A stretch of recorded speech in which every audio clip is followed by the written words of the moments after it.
मैं आपको कहानी के कुछ प्रमुख अंश और महत्वपूर्ण जीवन सबक यहाँ साझा करता हूँ। 1.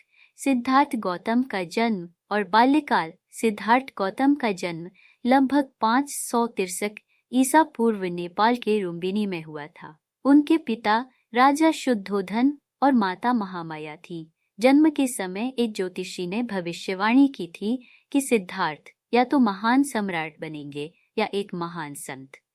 इस भविष्यवाणी के बाद उनके पिता ने सिद्धार्थ को हर प्रकार की भौतिक सुविधाएं प्रदान की ताकि वह कभी दुख और पीड़ा का अनुभव न करे। जीवन का सबक: संसार के सुखों में भी असली सुख नहीं है। असली संतुष्टि आत्मज्ञान और आंतरिक शांति में है। 2. 4 प्रमुख दृश्य और संसार का त्याग। एक बार जब सिद्धार्थ नगर भ्रमण पर निकले तो उन्होंने 4 दृश्य देखे: एक वृद्ध व्यक्ति, एक वृद्ध व्यक्ति, एक मृत व्यक्ति और एक सन्यासी। इन दृश्यों ने उन्हें यह समझाया कि संसार में दुख अपरिहार्य है। इसके बाद उन्होंने राजमहल और परिवार का त्याग कर आत्मज्ञान की खोज में निकलने का निश्चय किया। जीवन का सबक: संसार में सुख और दुख दोनों ही अस्थायी हैं। असली समाधान इनसे परे जाकर शांति और मुक्ति की प्राप्ति में है। 3. आत्मज्ञान की खोज। सिद्धार्थ ने कई वर्षों तक कठोर तपस्या की, लेकिन उन्हें यह अनुभव हुआ कि आत्मज्ञान की प्राप्ति केवल शरीर को कष्ट देकर संभव नहीं है। इसके बाद उन्होंने मध्यम मार्ग का अनुसरण करने का निर्णय लिया।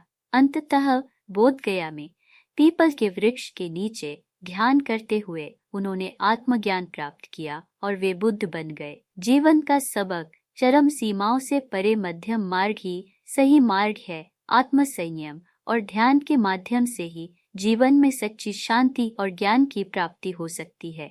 4. प्रथम उपदेश और धर्मचक्र प्रवर्तन। बुद्ध ने ज्ञान प्राप्ति के बाद सबसे पहले अपने 5 पूर्व साथियों को वाराणसी के पास सारनाथ में उपदेश दिया, जिसे धर्मचक्र प्रवर्तन के नाम से जाना जाता है।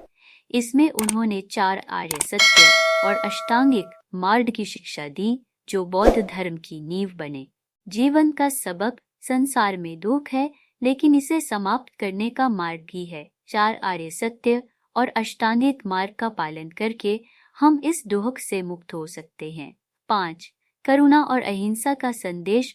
बुद्ध का जीवन करुणा और अहिंसा का संदेश देने वाला था।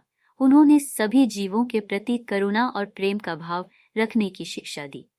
उनका कहना था कि सभी प्राणी दुख से मुक्ति चाहते हैं, इसलिए हमें दूसरों के प्रति दया और सहयोग का भाव रखना चाहिए।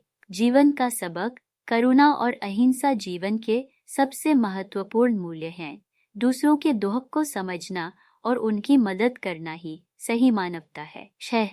मृत्यु और महापरिनिर्वाण। बुद्ध ने 80 वर्ष की आयु में महापरिनिर्वाण प्राप्त किया।